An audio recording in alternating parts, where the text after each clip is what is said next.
बताइए, स्क्रीन आज सबको आ रहा है, दिख रहा है भाई सबको? जल्दी बताइए।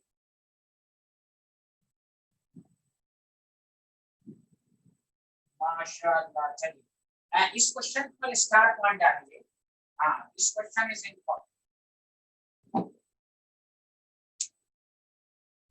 गौर से सुनिए, बोर्ड लेवल पे अब ये क्वेश्चन आप एनसीईआरटी में देखिएगा तो नहीं होगा। देखिए, सीबीएसई में एक दफा आ चुका है, जामिया में भी आ चुका है। कुछ क्वेश्चंस ऐसे आएंगे आपको बोर्ड में, देखिए एनसीईआरटी का एक एक क्वेश्चन तो आपको होना ही चाहिए। उसके अलावा आपको कोई इसमें नया चीज नहीं है। याद कीजिए, जब मैंने फ्रीजिंग पॉइंट पिछले क्लास में समझाया था, मैं दोबारा रिपीट कर रहा हूँ, इस क्वेश्चन का ताल्लुक थ्योरी से है। याद कीजिए, मान लीजिए ये वाटर है, गौर से सुनिए, वाटर है, फ्रीजिंग पॉइंट क्या होना चाहिए? 0 डिग्री। याद है हमने कहा था आपको, लेकिन जब आप इसमें यूरिया मिला दिया तो देखिए 0 डिग्री नहीं है, कितना डिग्री घट गया कि नहीं? फ्रीज होने की टेंडेंसी घटी। तो मैंने एक मिसाल दिया था आपको कि ये वाटर है, आप इसको फ्रीजर में रखिए, तो आप देखिएगा ये पूरा का पूरा वाटर आइस में कन्वर्ट हो जाएगा। आप देखिए क्वेश्चन उसी पर बना डाला। आप इसमें यूरिया डालिए, फिर उसी फ्रीजर में डालिएगा, और जितना टाइम के लिए इसको रखिएगा उतना ही टाइम के लिए इतना रखिए, और जितना टेम्परेचर यहाँ रखिएगा उतना ही टेम्परेचर यहाँ। तो देखा ये क्या, इसमें पूरा का पूरा वाटर फ्रीज नहीं होगा। वही पूछ रहा है आप कि जब 10 ग्राम यूरिया इसमें डाला तो 200 ग्राम वाटर का कितना अमाउंट आइस में कन्वर्ट हुआ? याद आया? ये थ्योरी पढ़ाया था, यस या नो? जल्दी बोलिए, जो पढ़ चुके हैं। उसी पर क्वेश्चन है। हाँ, उसी पर क्वेश्चन है ये।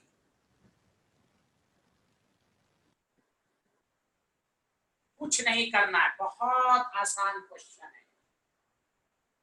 आपको क्या करना है, हम मान लेते हैं कि लेट, और से सुनिए, let mass of water as ice, हम W ग्राम मान लिया, यानी W ग्राम। अब यूरिया क्या है, नॉन इलेक्ट्रोलाइट, तो डेल्टा TF का फार्मूला KF इंटू M। डेल्टा TF को क्या लिखोगे, T nought minus T 1.86 NB by WA mass of solvent. अब ध्यान दीजिए अच्छे से प्लीज, अब उधर उधर मत देखिए वरना न्यूमेरिकल समझ में नहीं आएगा। T नॉट का मतलब 0 डिग्री, सॉल्यूशन का temperature -3, 1.86, given mass by molar mass 60। अब आप लोग बताइए मुझे, मास ऑफ वाटर कितना लेंगे यहां पर, जल्दी बताइए। आपको 200 ग्राम है, मास ऑफ वाटर कितना लेंगे यहां पर?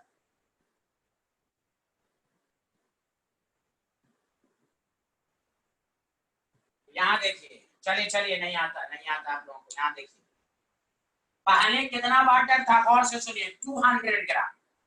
जब आपने इसको कूल किया तो कुछ आइस में कन्वर्ट होगा, तो देखिए आइस में कितना कन्वर्ट हुआ, W, तो वाटर का मास क्या होगा, 200 माइनस W। बताइए ये चीज आई कि नहीं आई, जल्दी बोलिए। वाटर का मास 200, कूल किया, आइस में भी गया और वाटर गिरा, आइस में कितना गया वाटर, W। अब वाटर का नाम 200 नहीं लेना है, 200 माइनस W। पक्का बताइए सबको समझ में आया कि नहीं, यस या नो, यस या नो, दोबारा दोबारा समझिए, 0 minus 3 given mass by molar mass, mass of solvent 200, ये ग्राम में है, केजी में कन्वर्ट करेंगे, 1000 से डिवाइड 1000 ऊपर, तो बताइए W निकल जाएगा कि नहीं, ये सब मालूम है, W निकल जाएगा कि नहीं। तो देखिए क्या हो जाएगा, 180 इंटू 200 माइनस W, आपको आ गया 10,000। अब इसको सॉल्व कर लेंगे,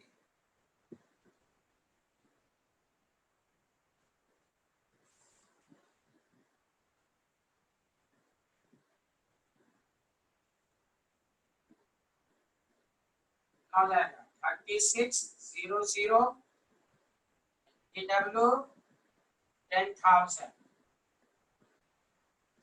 180 W 36,000 माइनस 10,000 26,000। क्या आप लोगों ने लिख लिया है?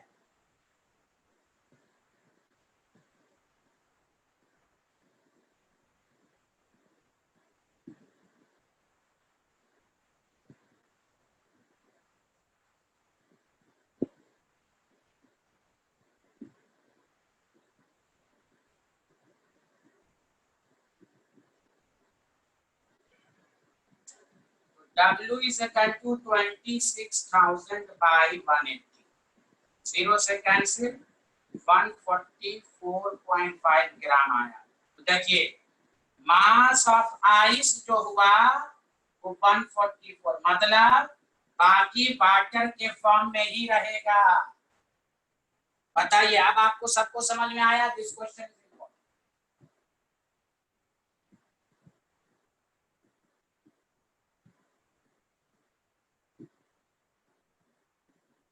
और बिलाल भाई आप किस बैच में आते हैं? किसी बैच में रेगुलर नहीं है आप। बिलाल भाई, ओके। सानिया, खदीजा, फायका, बताइए ये न्यूमेरिकल समझ में आया कि नहीं?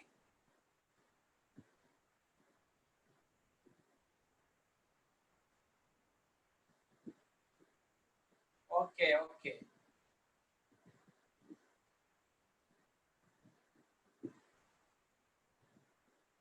और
बताइए, लिख लिया आप लोगों ने?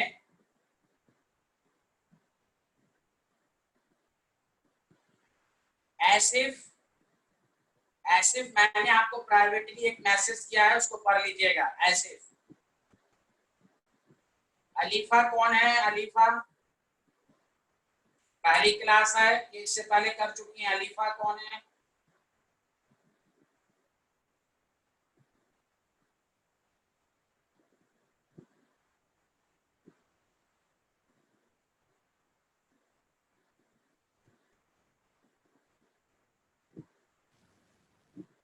चलिए,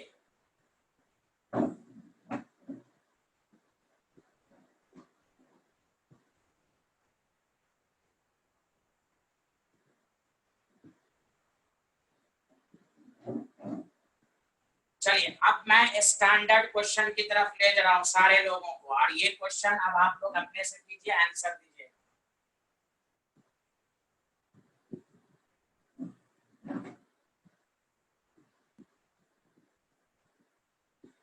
मैं 15-20 मिनट के बाद नया टॉपिक शुरू करूंगा। पहले कुछ न्यूमेरिकल कर लें। 2 gram of benzoic acid dissolved in 25 gram of benzene shows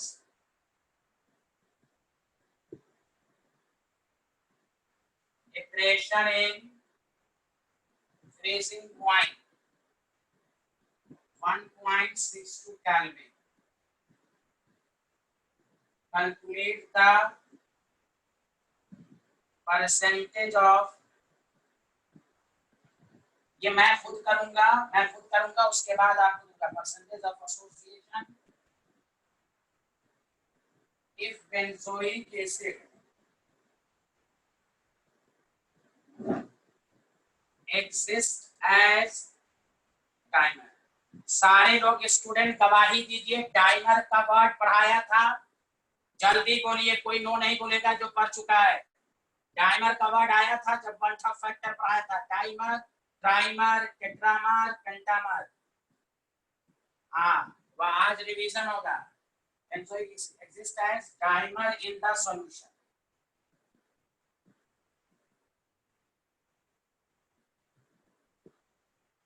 A for benzene is 4.9 Kelvin kg per mole। A option 90%, 99.2%, 90.5%, B option none of these। This question is NCERT, all important। मैं खुद करूंगा, ध्यान दें।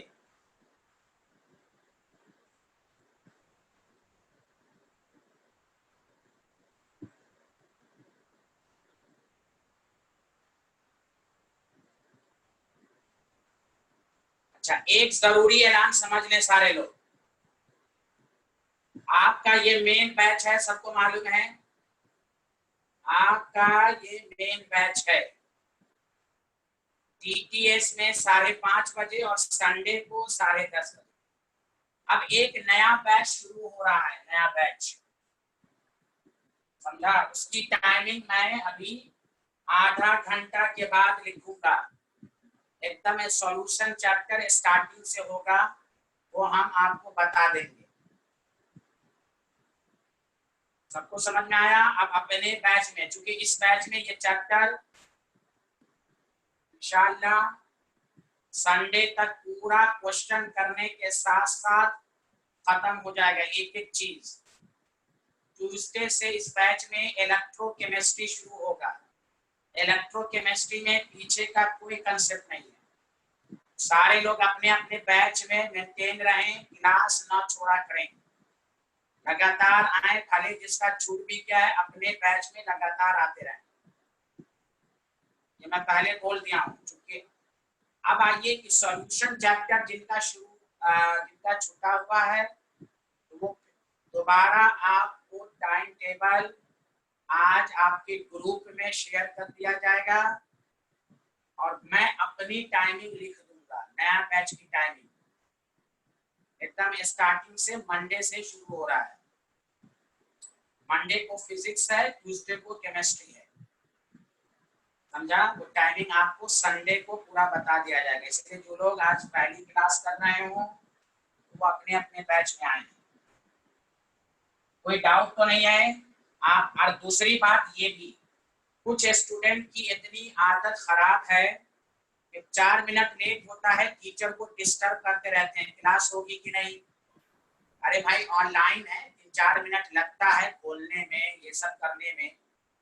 15-20 minute जब late हो तब आप message किया करें मैनेजमेंट को या टीचर को। यहाँ 1-2 मिनट लेट होता मैसेज पे मैसेज थाक मैसेज करते हैं, क्लास होगी कि नहीं, ये होगी कि नहीं। तो आप 12th में है, मैच्योर स्टूडेंट हैं, थोड़ा सा सब्र क्या करें। या आप लोगों से गुजारिश है, जब 10-15 मिनट लेट हो जाए तो आप मैसेज कीजिए कि क्लास है या नहीं। प्लीज इन सबसे बचें, टीचर को कम डिस्टर्ब करें। चलिए अब मैं आपको समझा रहा हूं, सारे लोग ध्यान दें।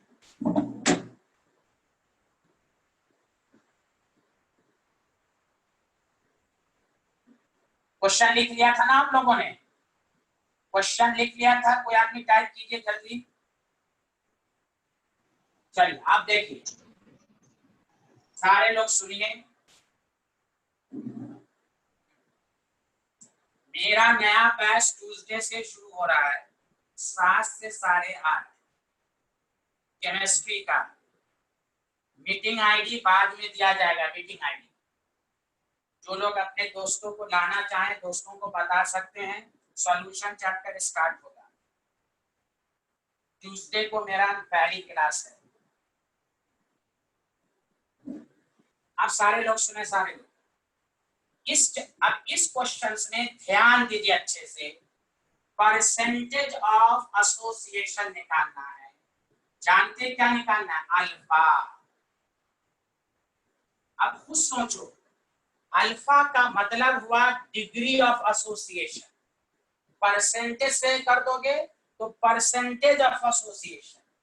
लॉजिक लगाओ, जब अल्फा है इसका मतलब इलेक्ट्रोलाइट है।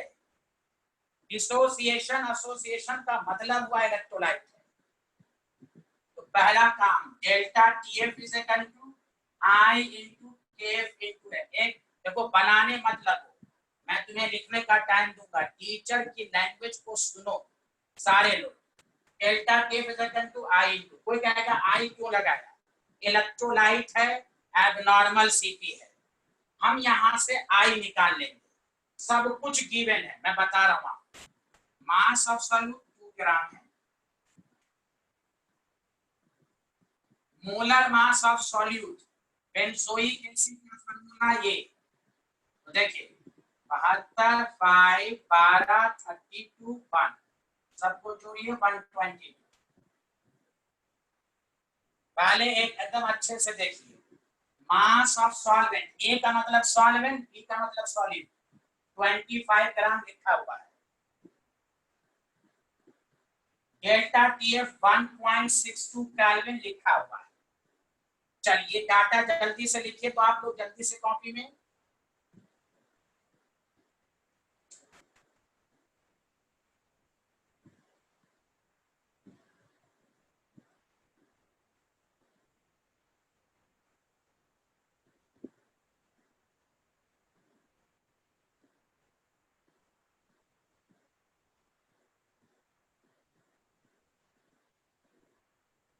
चलिए लिख लिया आप लोगों ने, अब आइए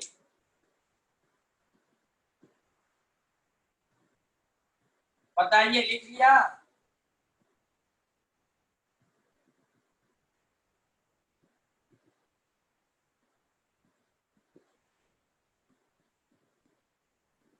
अब देखिए 1.62 KF 4.9, number of moles of solute given mass by molar mass, mass of solvent 25, 1000 से डिवाइड 1000 ऊपर, यहां से आई निकालेंगे 122 25 1.62 divided by 4.9 into 2 into 1000,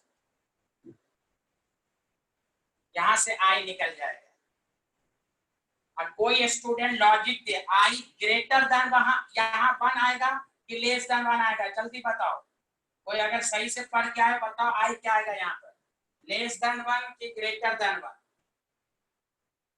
ये बता सकते हो? यहाँ पर आई की वैल्यू लेस देन 1 आनी चाहिए कि ग्रेटर देन 1? शेख माज लिख रहा है नॉट 1, लेस देन 1। कल पिछले क्लास में बताया था एसोसिएशन, नॉट हबीबुर रहमान, पढ़ते नहीं हो तुम। एसोसिएशन में लेस देन 1, एसोसिएशन में ग्रेटर देन 1। पढ़ के नहीं आए भाई, एसोसिएशन है। मैं इसलिए ये सब पूछता रहता हूँ कि आप पढ़ के आए करें, यहाँ से आंसर आपको आना चाहिए। चलो लिखो जल्दी, पढ़ते नहीं हो यार, इतना आसान चीज नहीं बता पाते तुम लोग। आई की वैल्यू एसोसिएशन के लिए लेस देन 1 होगी।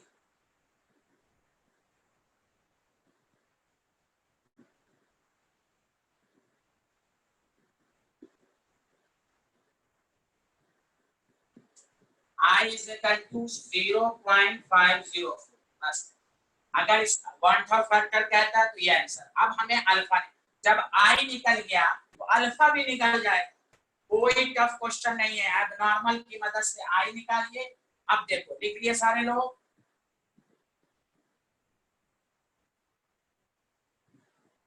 अब कोई देखो बेंजोइक एसिड है, देखो देखो इसलिए मैंने पहले प्रैक्टिस करा दिया था।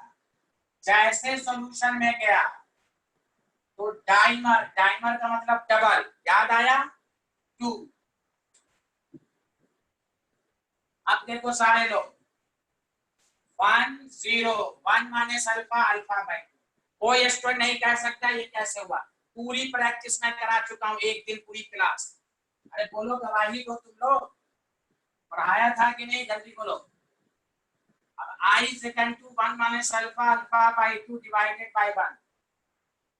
I is equal to 1 minus alpha by 2, 0.50, 1 minus alpha by 2, alpha by 2 0.496, alpha is equal to 0.992। लेकिन हमें परसेंटेज पूछ रहा है, तो percentage alpha 0.992 into 100, 99.2%। This is the answer. तो बहुत आसान था। जब आपको ये नहीं आ रहा है तो कुछ बहुत टफ लगेगा। अब बताओ ये वाला पार्ट आपको मैंने 2 क्लास में वन ऑफ फैक्टर समझाया है, 2 क्लास में पूरा अच्छे से। यही मैंने कहा था, देखो ये तुम्हारा रिवीजन भी हो रहा है, प्रैक्टिस भी हो रही है। बताइए दानिश अंसारी आ रहा है आपको? दानिश देव समाज वाले दानिश अंसारी है?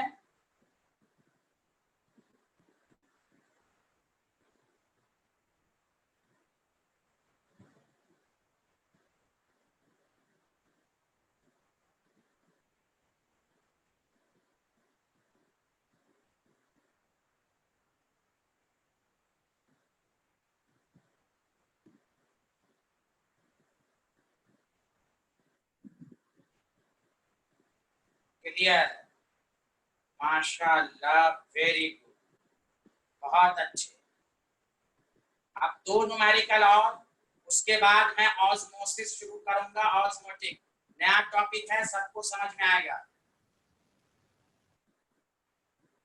प्लीज कोई बता, प्लीज आप बता दें अलीफा कौन है, पहली क्लास है, मैं मुझे लग रहा है पहली क्लास है। अलीफा प्लीज अपने आप को इंट्रोड्यूस करें मैसेज के जरिए, प्लीज प्लीज। अलीफा लिख लिया सारे लोग, बताइए।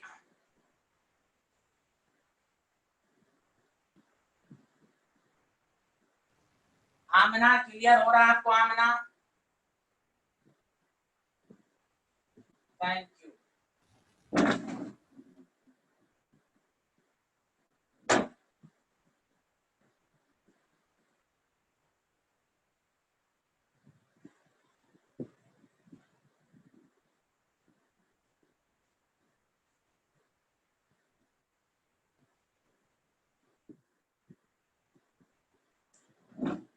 अब ध्यान दें सारे लोग,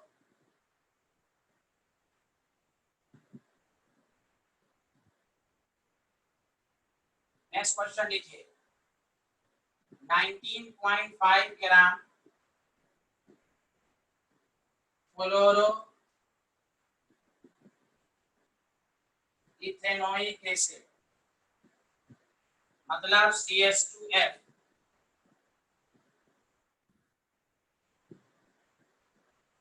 dissolve in 500 gram of water.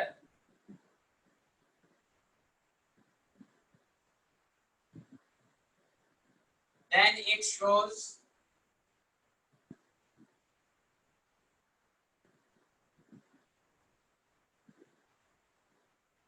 depression in freezing point 1 degree Celsius. इस पर भी डबल स्टार बनाएं, एक नई चीज मालूम होगी यहाँ से। Calculate the dissociation constant, this line is important, of acid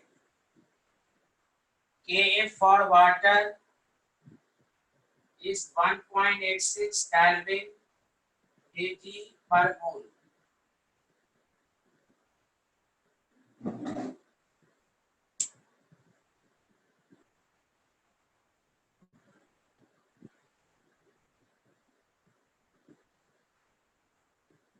उस्मा खान आपको कुछ आ रहा है? उस्मा खान,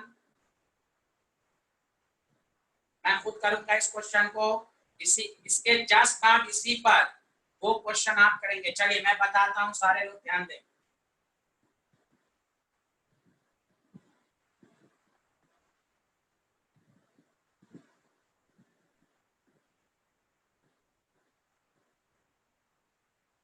सब लोग अपने अपने मेन बैच में आते रहें। टीटीएस में 5:30 बजे, संडे को 10:30 बजे, समझा? ये आपका मेन बैच है, कभी कंफ्यूज ना हो। जिसको बैकअप लेना है वो मुझे पर्सनली नंबर से हम आप सबको टाइमिंग बताते रहेंगे। जो आपका छूटा हुआ है ग्रुप पर मत लिखिए, मुझे मैसेज कीजिए, मैं आपको टाइमिंग सब बता दूंगा। ये मेरा नंबर है। आलिफा अगर नई स्टूडेंट हैं तो नंबर मेरा नोट कर लें। जब भी कोई आपको पर्सनली प्रॉब्लम हो, किसी टॉपिक में हो, आप मुझे नंबर पर व्हाट्सएप कीजिए, ग्रुप में मैसेज मत कीजिए, व्हाट्सएप कीजिए। हम आपका जो भी प्रॉब्लम होगा उसको क्लियर करेंगे। कोई टाइमिंग में इशू हो, ये नंबर नोट कर लीजिए। चलिए सारे लोग देखिए, इस न्यूमेरिकल में ध्यान दीजिए प्लीज। देखिए चलो बिलाल बैठे रहो चुपचाप से, बिहारी हो क्या? यहाँ देखें सारे लोग, पहली बात एक नया टर्म्स आया इसमें, और मैं इसके ऊपर भी एनसीईआरटी से लिखता हूँ कि आपको यह ना लगे यार ये क्यों पूछ रहा है, ये बोर्ड में नहीं पूछेगा। इसलिए सॉल्यूशन चैप्टर के इतने अच्छे अच्छे न्यूमेरिकल हैं एनसीईआरटी में, हर चैप्टर के तो नहीं है उतने, लेकिन सॉल्यूशन में खुद बहुत ज्यादा न्यूमेरिकल है और बहुत अच्छे अच्छे न्यूमेरिकल है। अब आइए डिसोसिएशन कांस्टेंट क्या होता है उस पर तकरीर सुनिए। पहली बात, केमिस्ट्री में डिसोसिएशन कांस्टेंट जब भी कहे, इसको के कहते हैं, आयनिक इक्विलिब्रियम के। के का फार्मूला होता है C alpha square by 1 minus alpha. Alpha क्या है? डिग्री ऑफ डिसोसिएशन, या सी का है कंसंट्रेशन। लेकिन कहीं कहीं न्यूमेरिकल पर, और याद रखिए डिसोसिएशन कांस्टेंट किसके लिए वैलिड है? For weak electrolyte. Weak electrolyte का मतलब जो पूरी तरह से ब्रेक ना हो, तो अल्फा इसका बहुत लेस देन बनाता है। इसको कहीं कहीं पर ऐसे भी आप लिख सकते हैं और करके ओनली सी अल्फा स्क्वायर भी, न्यूमेरिकल को आसानी से सॉल्व करने के। तो पहली बात याद रखिए, स्टूडेंट कंफ्यूज्ड होते हैं, अल्फा का मतलब डिग्री ऑफ डिसोसिएशन या एसोसिएशन, और this is called dissociation constant के। देखिए ए से डिसोसिएट हो रहा है ना, वही बोला के निकालिए, और के क्या है? एक तरह का इक्विलिब्रियम कांस्टेंट। जो फार्मूला आता है वो डिराइव करके ये आता है। तो आपको पहले तो ये लिखकर ब्रैकेट में क्लोज कीजिए, ये नई चीज सीखा है, इसको ब्रैकेट में क्लोज कीजिए।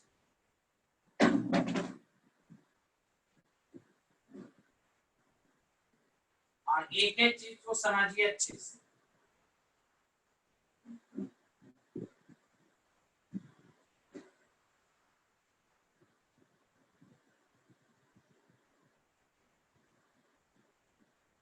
देख लिया? बताइए। अब आपको गलती नहीं होगी। हाँ, ये है, ये डिसोसिएशन किसके लिए है? वीक इलेक्ट्रोलाइट, मतलब वीक एसिड के लिए या वीक बेस के लिए। Alpha less than, very very less than 1, तो ये बहुत कम होगा तो इट कैन बी नेग्लेक्टेड। तो आप direct C alpha, original formula ये है, मैथमेटिकली आसानी से सॉल्व करने के लिए हम डायरेक्ट सी अल्फा स्क्वायर। एक मिनट रुक जाइएगा, एक मिनट भागिएगा नहीं।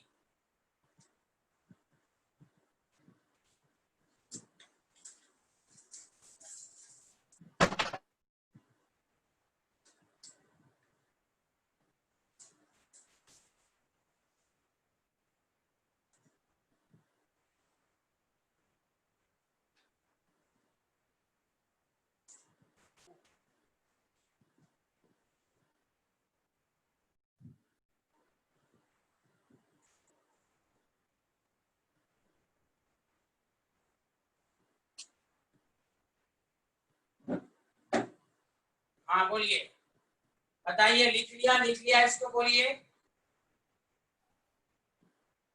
बोलिए, लिख लिया? चलिए अब आइए सारे लोग ध्यान दीजिए।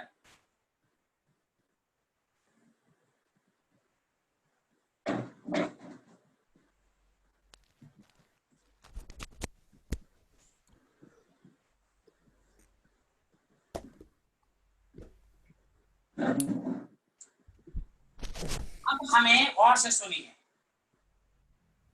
के लिए पहला काम हमें अल्फा निकालेंगे, और से सुनिए। तो delta TF is equal to i into KF into m. पहले आई फिर अल्फा, एकदम इसी तरह याद रखिए। अल्फा जब भी निकालना हो तो पहला काम आई निकालेंगे। दोबारा आई रिपीट, पिछले क्वेश्चन में यही था। डेल्टा टीएफ बताओ, डेल्टा टीएफ कितना दिया हुआ है? मास of solute 19.5 gram, mass of solute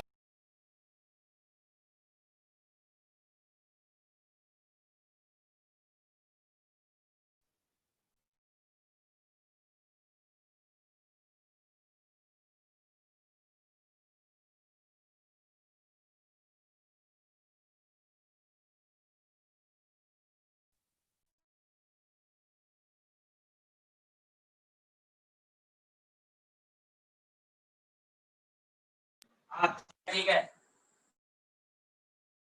चलो एक मिनट बताओ बताओ, आवाज आ रही है मेरी? अब आ रही है सर, बहुत तेज। हाँ ठीक है चलो, आवाज आ रही है, चलो ठीक है।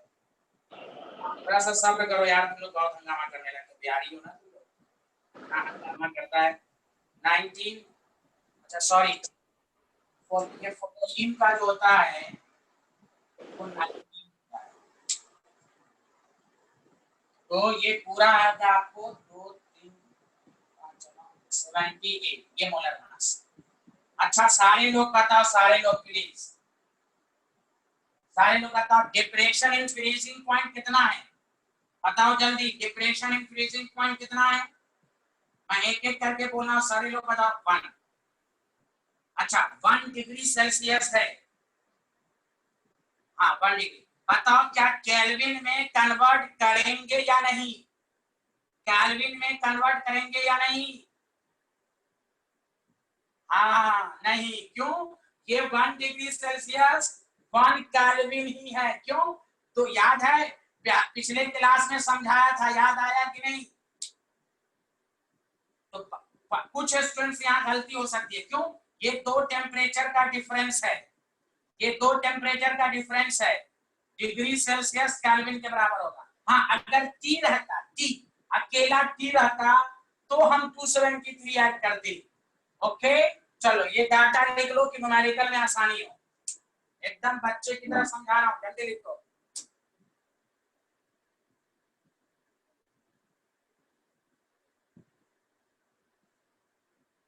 जल्दी जल्दी, हाँ अब आओ सारे लोग और से सुनो, बस इसके बाद एक न्यूमेरिकल और होगा, उसका थ्योरी मैं पढ़ाऊंगा, समझा? यहाँ देखो और से सुनो। 1 आई मालूम नहीं 1.86 number of moles of solute given mass by molar mass 500 into 1000। बहुत आसान है कैलकुलेशन, 39 2 सेकंड से। 1 I 1.86 1 by 2 I is equal to 200 by 186 greater than 1 आएगा, क्यों? एसिड जो होता है एसिड वो डिसोसिएट करा, यहाँ पर कुछ डाइमर का वर्ड नहीं, डिसोसिएट, तो यहाँ पर आई की वैल्यू आ जाएगी, जब आई आएगी तो अल्फा आ जाएगी। चलो जल्दी लिखो यहाँ तक, जल्दी लिखो। आई हम डेल्टा टीएफ की मदद से आई निकाल लेंगे,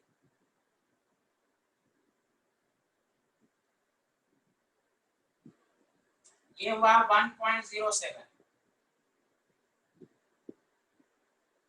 ये हम आई निकाल लेंगे यहाँ से। अब नेक्स्ट स्टेप को समझो, अब हम क्या निकालेंगे? अल्फा। तो अल्फा निकालना मैं समझा चुका हूं, दोबारा देखो।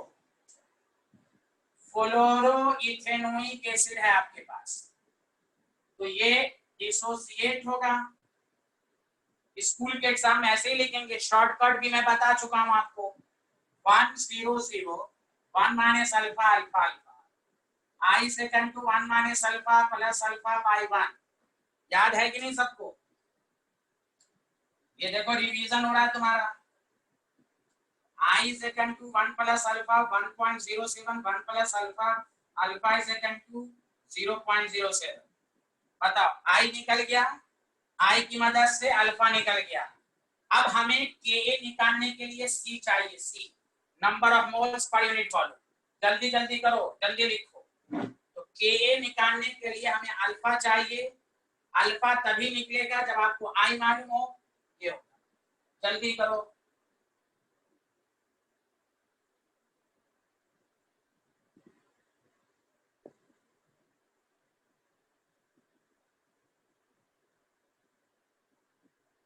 देखो ये सब चीज पूरी हम आपको प्रैक्टिस करा चुके हैं, या आपका रिवीजन हो रहा है, डाउट भी क्लियर होना चाहिए। अब कंसंट्रेशन का मतलब number of moles per unit volume, given mass by molar मास। अब सारे लोग बताओ मैसेज करके, कोई नहीं बोलेगा, बताओ क्वेश्चंस में वॉल्यूम कितना दिया हुआ देख के क्वेश्चन को बताओ। मैं इसलिए पूछ रहा हूं कि न्यूमेरिकल बनाते वक्त क्या क्या होना चाहिए, जल्दी बोलो।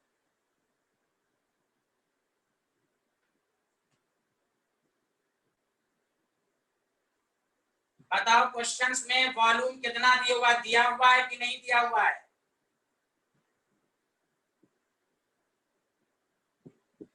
वॉल्यूम वॉल्यूम वॉल्यूम, हाँ very good.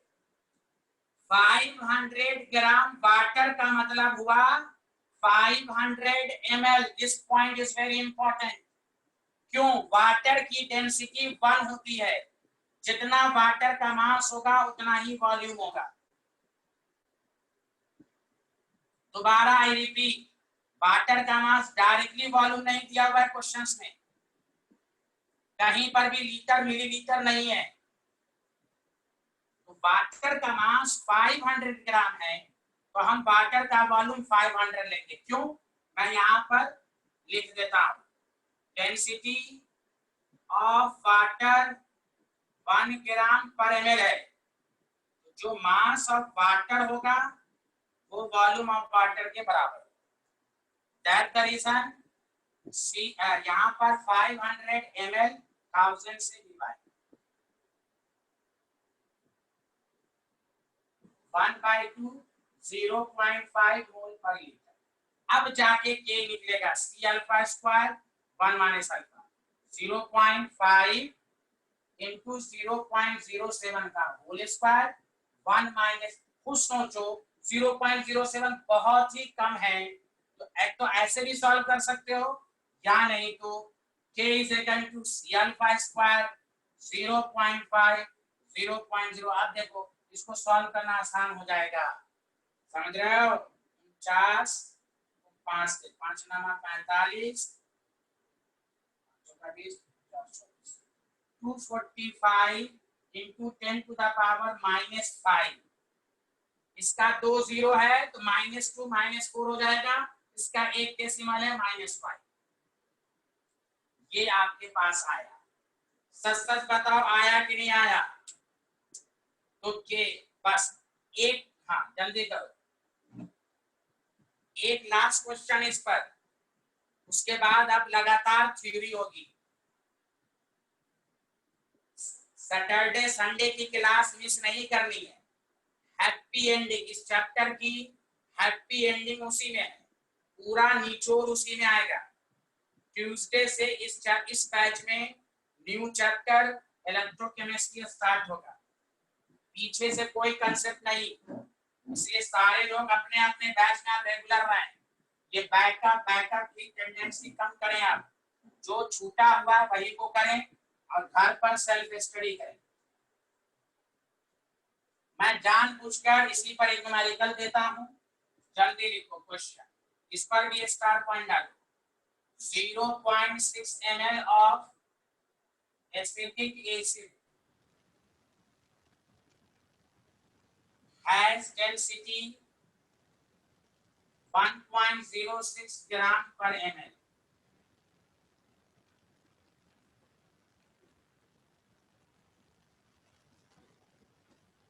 It is dissolved in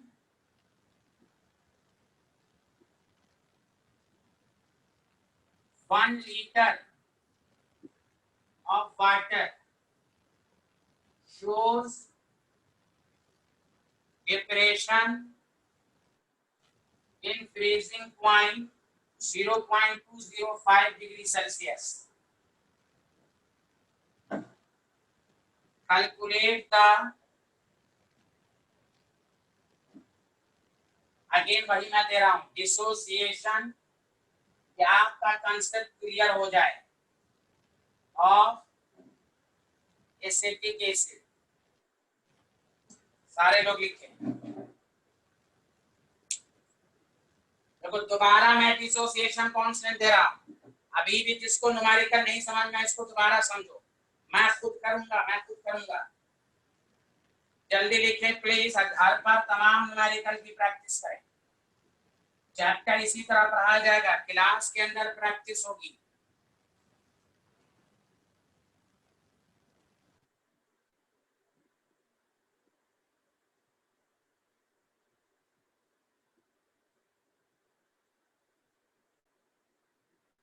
बताइए क्या आप लोगों ने लिख लिया,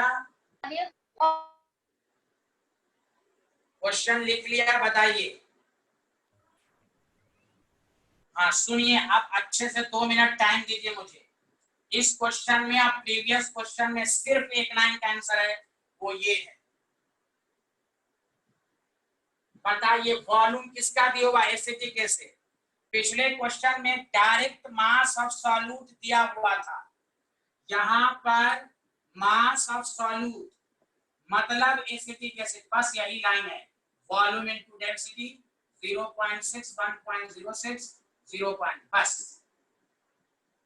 वहां मास ऑफ सॉल्यूट डायरेक्ट दिया हुआ था 19.5 ग्राम। यहाँ पर मास ऑफ सॉल्यूट डायरेक्ट ना देके सॉल्यूट का वॉल्यूम दे दिया, जानबूझ के कि बच्चों को ये टफ लगे। ये भी एनसीईआरटी के इंटेक्स का क्वेश्चन है।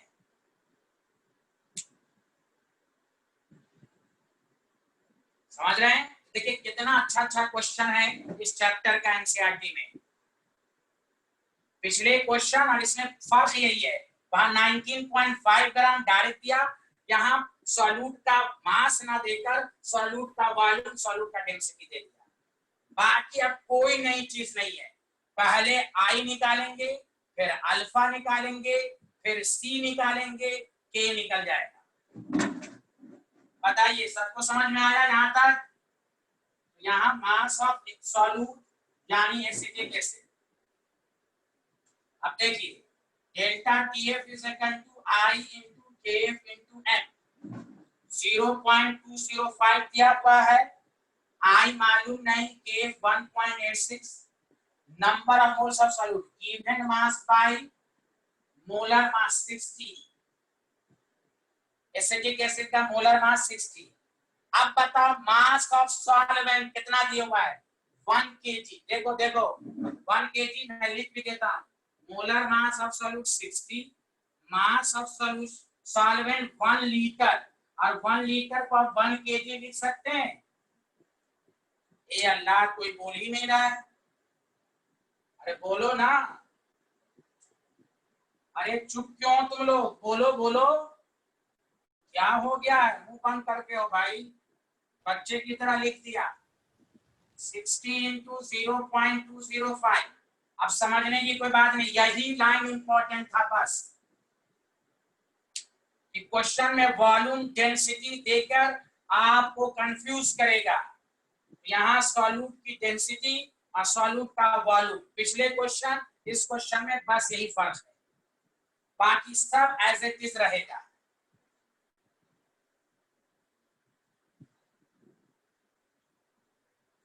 पहला काम आई की मदद से अल्फा।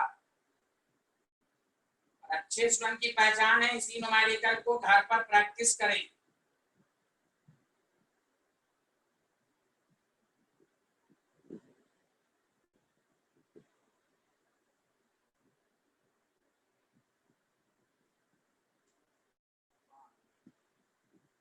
वन 1.039 है, आप लगभग 1.04 है।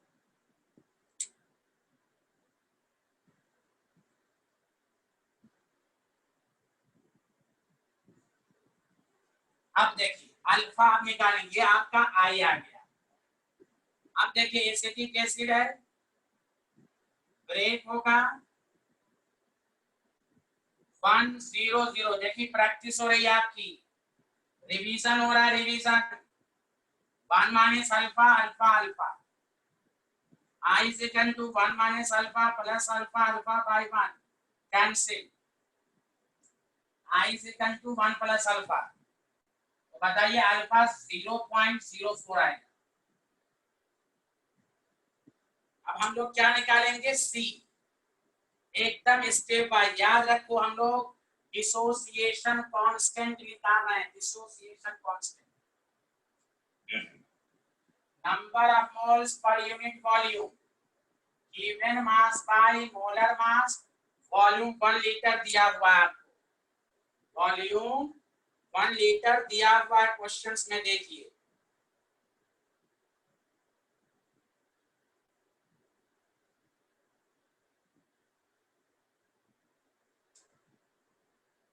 0.01। अब k is equal to c alpha square 1 minus alpha, तो आपके पास 0.01 into 0.04 का होल स्क्वायर 1 minus 0.04।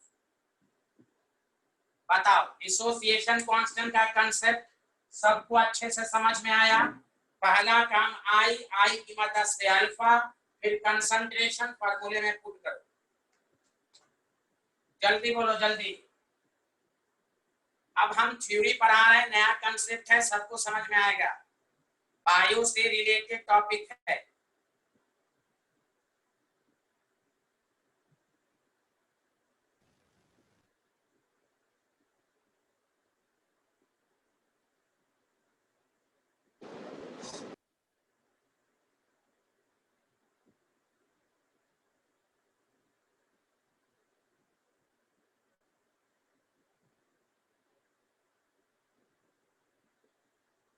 चलिए अब आइए नेक्स्ट टॉपिक पर सुनिए।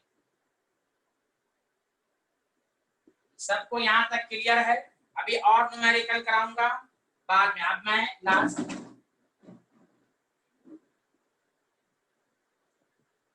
अब सब लोग 5 मिनट कुछ भी मैसेज नहीं करोगे, अब तुम थ्योरी को समझो।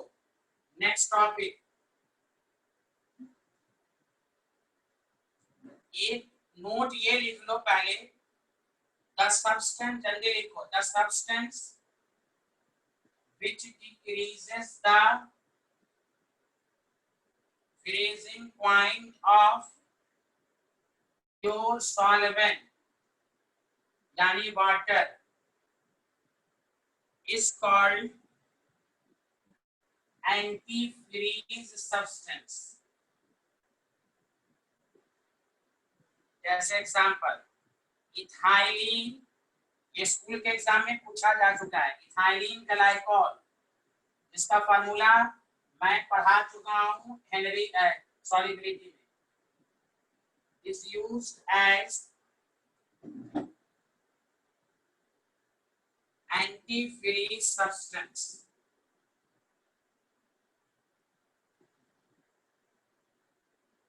in the radiator of vehicle।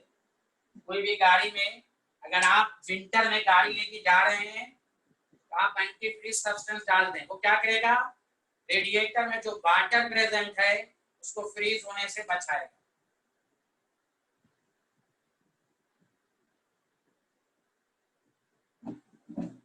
चलिए टॉपिक डालिए,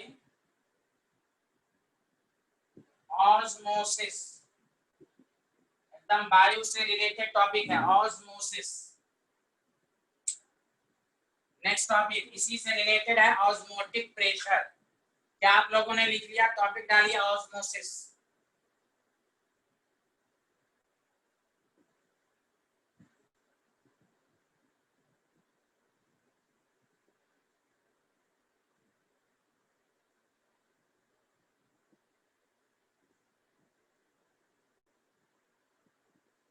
चलिए पहले सच सच बताइए, रेडी हैं सारे लोग? इसको लिख लिया आप लोगों ने?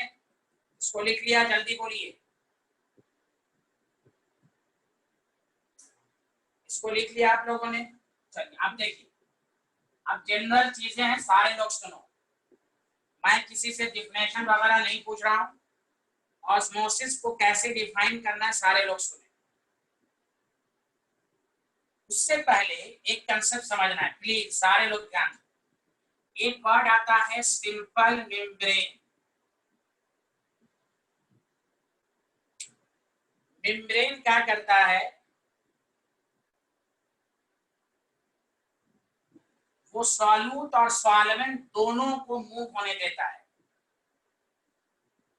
लेकिन एक वर्ड आता है सेमी, ऑस्मोसिस से पहले इस पर समझिए, सेमी परमेबल मेम्ब्रेन, एसपीएम,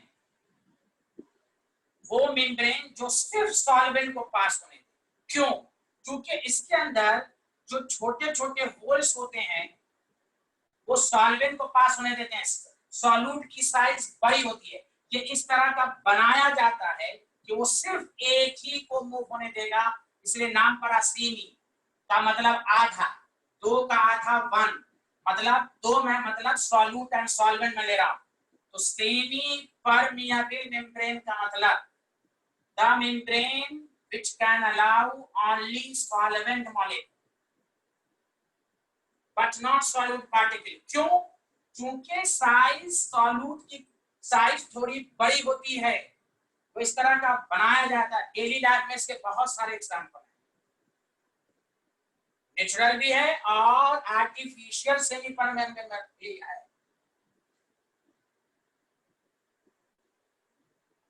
आप देखते हैं, आप एक को बॉयल कीजिए, या आप ऐसे तो बहुत सारे एग्जाम्पल अभी आएंगे आगे, जैसे ट्री, आप सॉइल के अंदर पानी देते हैं तो ट्री की हाइट क्यों बढ़ जाती है?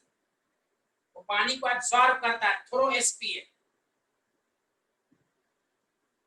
तो पहले मैं भी एप्लीकेशन इसलिए नहीं पढ़ा रहा हूं कि ऑस्मोसिस अभी नहीं पढ़ा है। ऑस्मोसिस समझने के लिए पहले ये टर्म जानिए, सेमी परमिएबल मेम्ब्रेन, वो मेम्ब्रेन जो कि सिर्फ सॉल्वेंट को पास होने देता है। तो लिखिए, पहला पॉइंट डालिए, the membrane which can allow only solvent molecule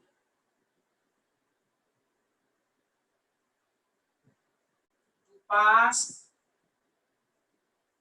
through it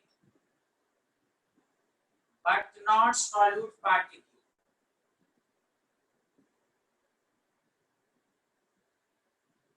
is called SPM। पहले आप, अच्छा पहले फुल फॉर्म में लिखना है, sorry, semi permeable membrane SPM। तो याद रखना है, SPM का मतलब ऐसा मेम्ब्रेन जो सिर्फ सॉल्यूट को सॉल्वेंट को पास होने दे, उसी को हम एसपीएम कहते हैं। समझा कि नहीं?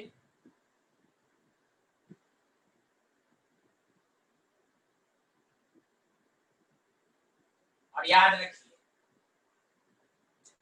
आपको एग्जामिनर पूछ सकता है आर्टिफिशियल मेम्ब्रेन, एसपीएम का नाम याद रखिएगा, ये बनाया जाता है कॉपर फेरोसाइनाइड, ये फॉर्मूला याद रखिएगा। एक ये दो याद रखना है, कैल्शियम फॉस्फेट, ये जो होता है आर्टिफिशियल एसपीएम। कुछ नेचुरल होता है, जैसे एक वगैरह में, वो अभी मैं बाद में एग्जांपल दूंगा। मेन आपको आर्टिफिशियल याद रखना है, कॉपर फेरोसाइनाइड लिख सकते हैं, कॉपर फेरोसाइनाइड, और ये कैल्शियम फास्फेट। तो एसपीएम का मतलब, दोबारा रिपीट कर रहा हूं, ऐसा मेम्ब्रेन जो सिर्फ तो सिर्फ सॉल्वेंट को पास होने दे। तो इस तरह का बनाया ही जाता है कि वो सॉल्यूट को पास नहीं होने देगा, याद रखना है। अब आइए कि इसकी आप गौर से सुनो, लिख लिया यहाँ तक कि नहीं लिखे? सारे लोग बताओ जल्दी से, यहाँ तक क्लियर है?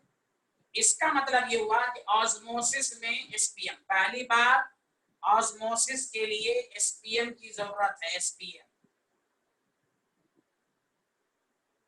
इसलिए ऑस्मोसिस को डिफाइन करने के लिए पहले आप ये जाने व्हाट इज एसपीएम। चलो बताओ, यहाँ तक क्लियर है? लिख लिए तुम लोग, फिर आगे बढ़ाओ। दानिश अंसारी, मास्टर ऐसे सारे लोगों को समझ में आए यहाँ तक? जल्दी बोले, जल्दी बोले, यहाँ तक क्लियर है?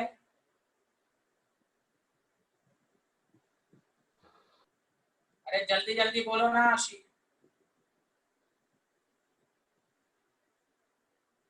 Calcium phosphate, copper ferrocyanide, calcium, तो नाम आसान है, कैल्शियम फॉस्फेट, ये याद रखिए, पूछा जा सकता है।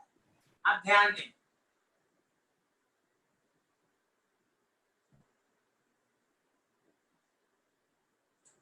अब मैं, प्लीज सारे लोग सुनिएगा अच्छे से। केस फर्स्ट, ऑस्मोसिस के दो डेफिनेशन। मान लीजिए, सारे लोग सुनो, प्लीज सारे लोग सुनो, ये आपके पास मान लीजिए एसपीएम है, एक में सॉल्यूशन फर्स्ट है, जिस सारे लोग ध्यान दो, मत देखो, खदीजा, सानिया, फायदा, सारे लोग यहाँ देखें, और इसमें सॉल्यूशन सेकंड है, पहले इक्विलिब्रियम पर है, एकदम इक्विलिब्रियम पर है, ये दोनों की हाइट सेम है, और इसमें सॉल्यूशन सेकंड है C2। एक मिनट, फिर बत्ती भाग गई।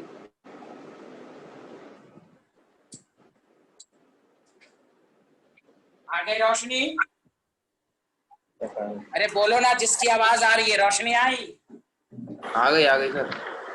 अब सुनो अच्छे से प्लीज, आपको भूत आई आ गया क्या? 5 मिनट अच्छे से देखो प्लीज, बहुत इंपॉर्टेंट कंसेप्ट। यहाँ देखो, केस फर्स्ट, दो सॉल्यूशन है सेपरेटेड बाय एसपीएम, 1 घंटा या 2 घंटा या कुछ टाइम के बाद देखा ये गया। अच्छा, पहले हम ये मान लेते हैं C1 की कंसंट्रेशन, ये मान लिया C1 की कंसंट्रेशन ज्यादा है। जो मोर कंसंट्रेटेड होता है, ये मान लो मोर कंसंट्रेटेड, मतलब लेस सॉल्यूट। मैं बच्चे की तरह लिख रहा हूं, मतलब इधर मोर सॉल्वेंट है,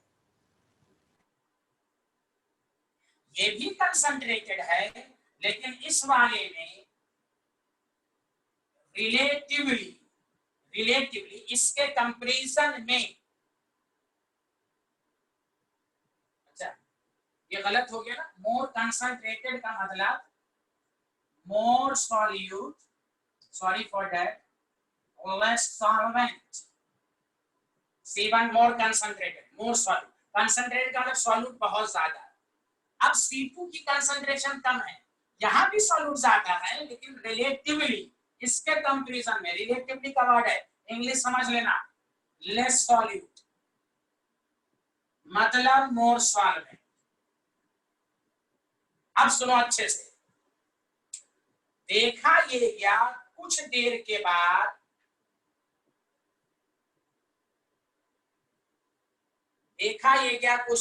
बाद, कि एक की हाइट बढ़ी हुई है। किसकी बढ़ी हुई है भाई? देखा ये गया कि इसका अब नया हाइट मान लो ये आ गया, मतलब इसका मतलब हुआ भाई कुछ ऑस्मोसिस हो रहा है, मतलब नेट मूवमेंट ऐसे। तो ऑस्मोसिस का मतलब होता है the spontaneous, the net flow of solvent. Solvent इधर से, पहली बात सुनो, एसपीएम है तो याद रखो ऑस्मोसिस में किसकी मूवमेंट होगी? सॉल्वेंट। फिर से सुनो, ऑस्मोसिस में एसपीएम की जरूरत है, पहला वर्ड कहना है the net flow of the solvent. अब देखो, सॉल्वेंट इधर से इधर भी जा रहा है, इधर से इधर भी जा रहा है, क्योंकि सॉल्वेंट इसमें भी है, सॉल्वेंट इसमें भी है, लेकिन इसने इंग्लिश का वर्ड क्या किया? Net flow. मान लो इधर से 5 मॉलिक्यूल जा रहा है, तो इधर से 10 जा रहा है, तो नेट हाइट तो इसी की बढ़ेगी। तो क्या कहना है? The net flow of the solvent या the spontaneous movement of the solvent. सब लोग क्या रहते हैं बायो वाले? The movement of the solvent from higher concentration. गलत है ये, हर कोई चीज हायर से लोअर की तरफ जाती है। यहाँ हायर का मतलब है जहां सॉल्वेंट ज्यादा हो, सॉल्वेंट वहीं से मूव करेगा जहां सॉल्वेंट का अमाउंट ज्यादा हो।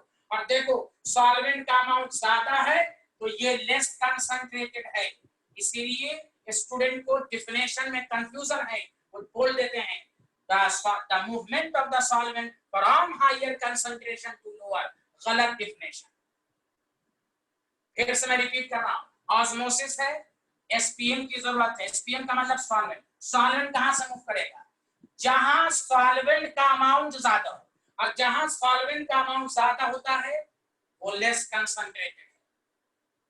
इसलिए देखो नेट मूवमेंट C1 कंसंट्रेटेड है, तो क्या बोलना है? The net flow of the solvent from the solution of lower concentration to the higher. तो कोई कंफ्यूज करेगा आपको, लोअर से हायर कैसे जा रहा है? तो कहिए lower concentration means more solvent. देखो मोर मोर सॉल्वेंट के फॉर्म में सोचो, मोर से लेस, मोर से लेस। कंसंट्रेशन के फॉर्म में लेस से हायर होगा। बताओ डिफिनेशन सबको समझ में आई? बोलो बोलो, टाइप करो जल्दी से, अच्छे से आया कि नहीं? सारे लोग अरे यार मैसेज करो जल्दी, टाइम ले। हाँ सबको आया? दानिश अंसारी एक एक। हाँ बहुत, हाँ जल्दी में नहीं रहना। पहला इस पर पीएचडी कर लो कि ऑस्मोसिस में किसकी मूवमेंट होती है? सॉल्वेंट की,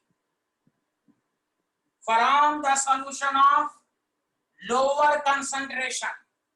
तो यहीं पर कोई कंफ्यूज करेगा, स्टूडेंट बगैर समझे रट लेता है फ्रॉम हायर से लोअर, हायर कंसंट्रेशन से लोअर कंसंट्रेशन। गलत है, हायर कंसंट्रेशन नहीं बनना, हायर का मतलब मोर सॉल्यूट है।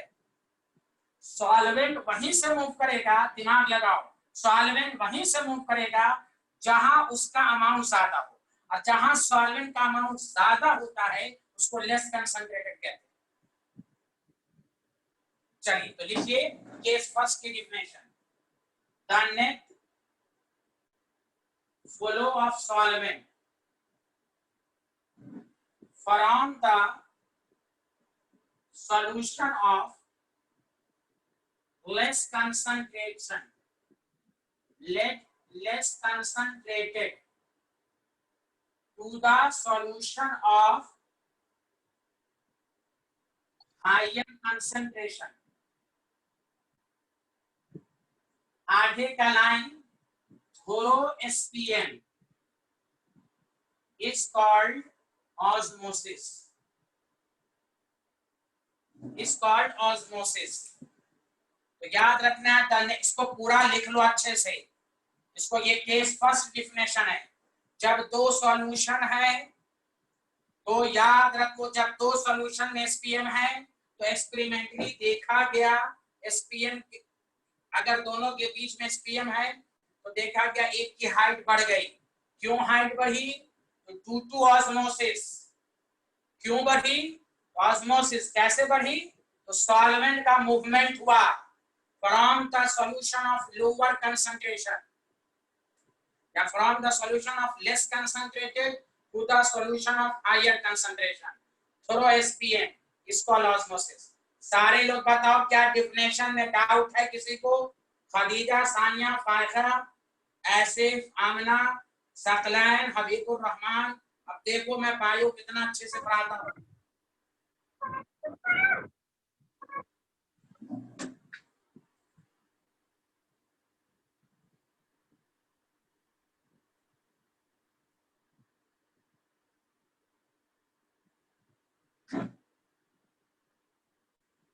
बोलो भाई लोग समझ में आ गया यहाँ तक? मिटा दू जल्दी बोलो। तो याद रखना, पहला कंसेप्ट ये याद रखना है कि ऑस्मोसिस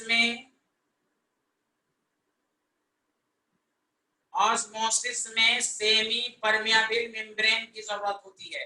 पहली बात, एसपीएम किसको मूव होने देता है?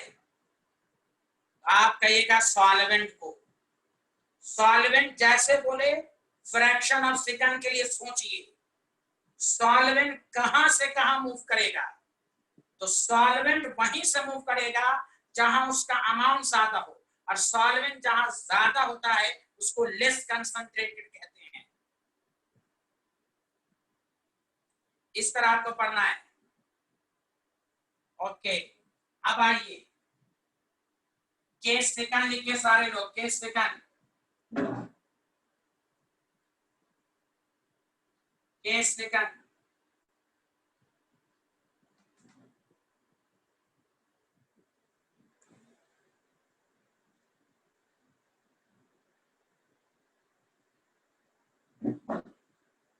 देखिए केस सेकंड ये है,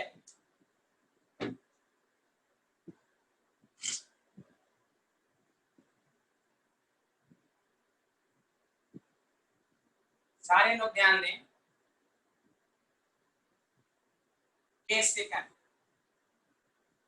मान लीजिए आपके पास ये एसपीएम है, गौर से सुनिए,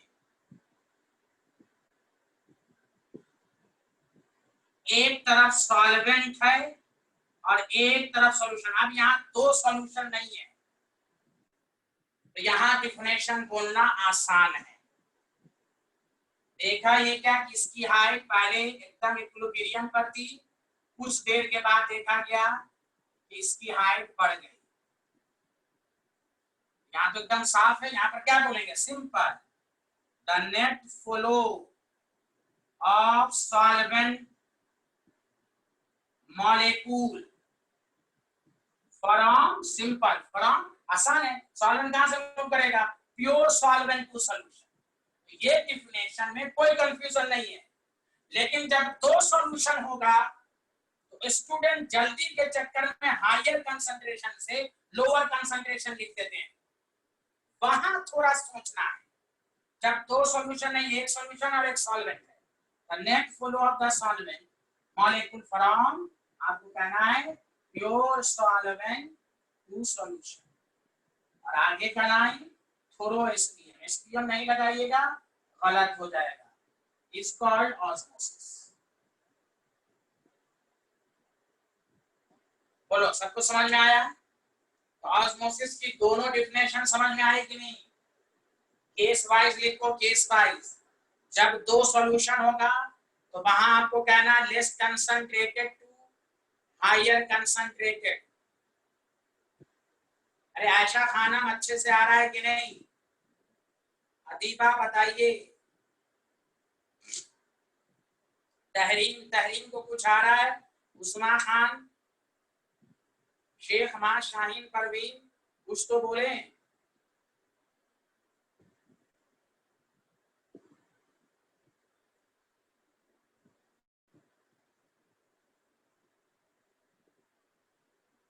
चलिए अब आइए सारे लोग गौर से सुनिए।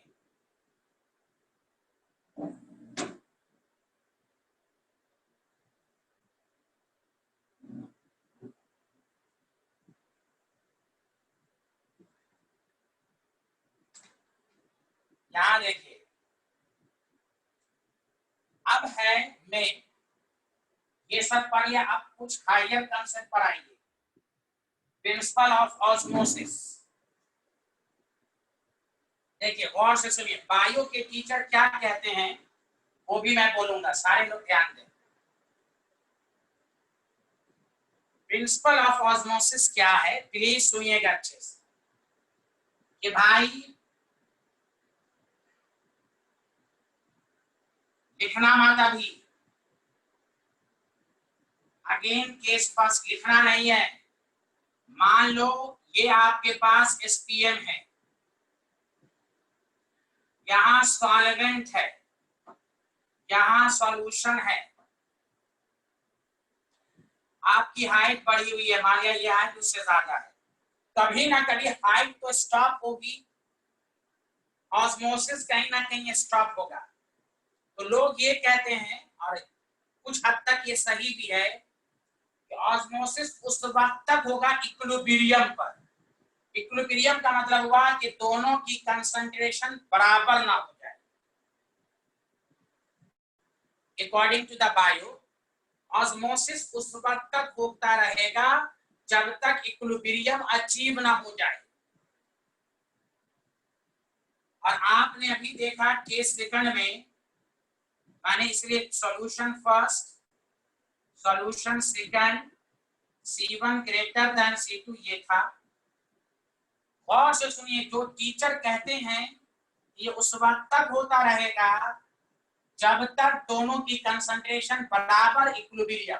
तो बताइए कंसंट्रेशन की बात कहाँ होगी? यहाँ होगी केवल। यहाँ कंसंट्रेशन की बात ही नहीं होगी। क्यों? यहाँ दोनों सॉल्यूशन नहीं है। बायो की बात अगर सही है तो केस सेकंड में है कि ऑस्मोसिस उस वक्त तक होगा इन इक्विलिब्रियम जब तक दोनों की कंसंट्रेशन बराबर ना हो जाए। बताइए क्या ये कंसेप्ट यहाँ लगेगा? नहीं लगेगा। क्यों? यहाँ एक सॉल्यूशन है, यहाँ तो कंसंट्रेशन है, यहाँ तो प्योर सॉल्वेंट है, यहाँ सॉल्यूट तो है ही नहीं। तो हम आपको केमिस्ट्री से समझाते हैं व्हाट इज द ऐसा प्रिंसिपल बोलिए जो दोनों के लिए एप्लीकेबल हो, और इसको समझ लिया तो आपको केमिस्ट्री का ऑस्मोटिक प्रेशर का फॉर्मूला सब अपने आप आ जाएगा। देखिए मैं आपको समझाता हूं, गौर से सुनिए। आप ये मुझे बताइए टेक्स्ट मैसेज के जरिए कि सॉल्वेंट और सॉल्यूशन में किसका वेपर प्रेशर ज्यादा होता है? जल्दी मैसेज बोलिए। सॉल्वेंट का वेपर प्रेशर ज्यादा होता है कि सॉल्यूशन का? हाँ, प्योर सॉल्वेंट। ये शुरू से पढ़ते आ रहे हैं, प्योर सॉल्वेंट। सॉल्वेंट का वेपर प्रेशर हमेशा ज्यादा होता है। ठीक, अब बहुत अच्छी बात, मान लो इसका 10 ATM है। प्लीज सुनो अच्छे से, 10 ATM। और मान लो यहाँ 6 ATM है, तो बताओ प्रेशर डिफरेंस कितना है? तो आप टेक्स्ट मैसेज करो। अगर ये मान लो ये 10 ATM है, 6 है, कितना प्रेशर डिफरेंस है? 4 है। वाह, 4 है, वेरी गुड, बहुत अच्छा मैच। 4 ATM। अब गौर से सुनो, हाँ 4 है। अब देखो सॉल्वेंट यहां से मूव कर रहा है। प्लीज देखो इधर, अगर हम इस साइड में एक्सटर्नल प्रेशर 4 ATM लगा देंगे तो ऑस्मोसिस स्टॉप हो जाएगा कि नहीं? जल्दी बोलो, जल्दी बोलो, जल्दी बोलो। दोनों का डिफरेंस 4 है। अगर हम इधर 4 लगा देंगे, हाँ, तो यही 4 ATM जानते हैं क्या है? Osmotic pressure. तो आप ऐसी डिफिनेशन बोलिए, आप ऐसा प्रिंसिपल बोलिए जिससे कि कंसेप्ट क्लियर हो। तो क्या कहना है? The basic principle of osmosis is pressure difference. Pressure difference, और जितना प्रेशर डिफरेंस होगा उतना अगर आप प्रेशर अपोजिट डायरेक्शन में ना डालिएगा तो इसी को ऑस्मोटिक प्रेशर कहते हैं। तो बुक इसीलिए तो लिखता है the external pressure exerted on solution side। तो आप ही लोग क्वेश्चन पूछते कि सर कितना प्रेशर एक्सर्ट करें, इसलिए मैं आपको ऐसा कंसेप्ट समझा रहा हूं जिससे कि ऑस्मोटिक प्रेशर, ऑस्मोसिस सब अच्छे से आ जाए। तो बुक क्या लिखता है? The external pressure exerted on solution side to stop osmosis is called osmotic pressure। तो सर कितना एक्सटर्नल प्रेशर? तो कहिए जो दोनों का प्रेशर डिफरेंस हो। वही हाल यहां पर भी है। यहां जो मोर कंसंट्रेटेड है उसका प्रेशर कम होगा, जो लेस कंसंट्रेटेड है उसका प्रेशर ज्यादा होगा। दोनों में जो डिफरेंस होगा वही बेसिक प्रिंसिपल है। तो कोई भी पूछे, गौर से सुनिए, कोई भी अगर आपसे पूछे what is the principle of osmosis, तो आप कहिए the main principle of osmosis is pressure difference. अब प्रेशर या तो दो सॉल्यूशन के बीच में हो या एक सॉल्वेंट और एक सॉल्यूशन के बीच में हो, ये याद रखिए प्रेशर डिफरेंस। अब मुझे ऑस्मोटिक प्रेशर की डिफिनेशन समझाने में आसानी होगी। अब हमें पढ़ना ऑस्मोटिक प्रेशर, क्या बोलना है? द मिनिमम एक्सटर्नल प्रेशर, यही कोई पूछे कितना, तो क्या बोलोगे? Pressure difference. The minimum external pressure exerted on solution side, क्यों? to stop osmosis through SPM is called osmotic pressure, is called osmotic pressure। बताओ बाबू, सबको समझ में आया अच्छे से कि नहीं? प्रिंसिपल अब बोलो, आप बताओ प्रिंसिपल मैम समझ में आया? सच सच बोलो प्लीज। ऑस्मोटिक प्रेशर की डिफिनेशन समझ में आई? कोई कहे कितना प्रेशर एक्सर्ट करेंगे, ऑस्मोसिस को स्टॉप करने के लिए कितना प्रेशर एक्सर्ट करेंगे, तो कहना प्रेशर डिफरेंस।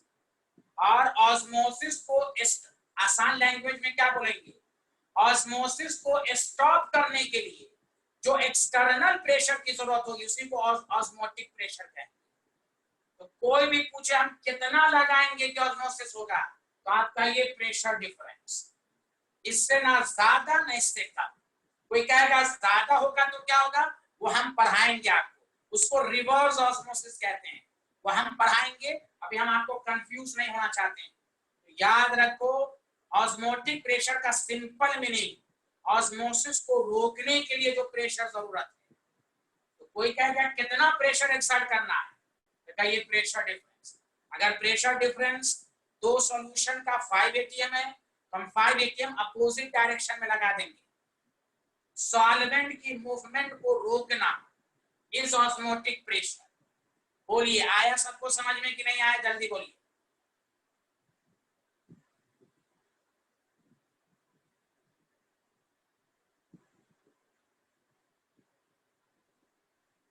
Very good. चलिए नेक्स्ट क्लास में हम इसका फॉर्मूला डिराइव करेंगे और टाइम पे आएंगे सारे लोग। चलिए, वाखिर दवाना अल्हम्दुलिल्लाह रब्बिल आलमीन, इतना पढ़ के रखेंगे और नेक्स्ट क्लास में एकदम टाइम पर फॉर्मूला। यही लास्ट टॉपिक है। सैटरडे संडे में जानबूझ के इसलिए ले रहा हूँ कि उस दिन पूरा जो भी बचा कुचा और इम्पोर्टेंट चीजें उसी दिन मैं पढ़ाऊंगा। Happy ending.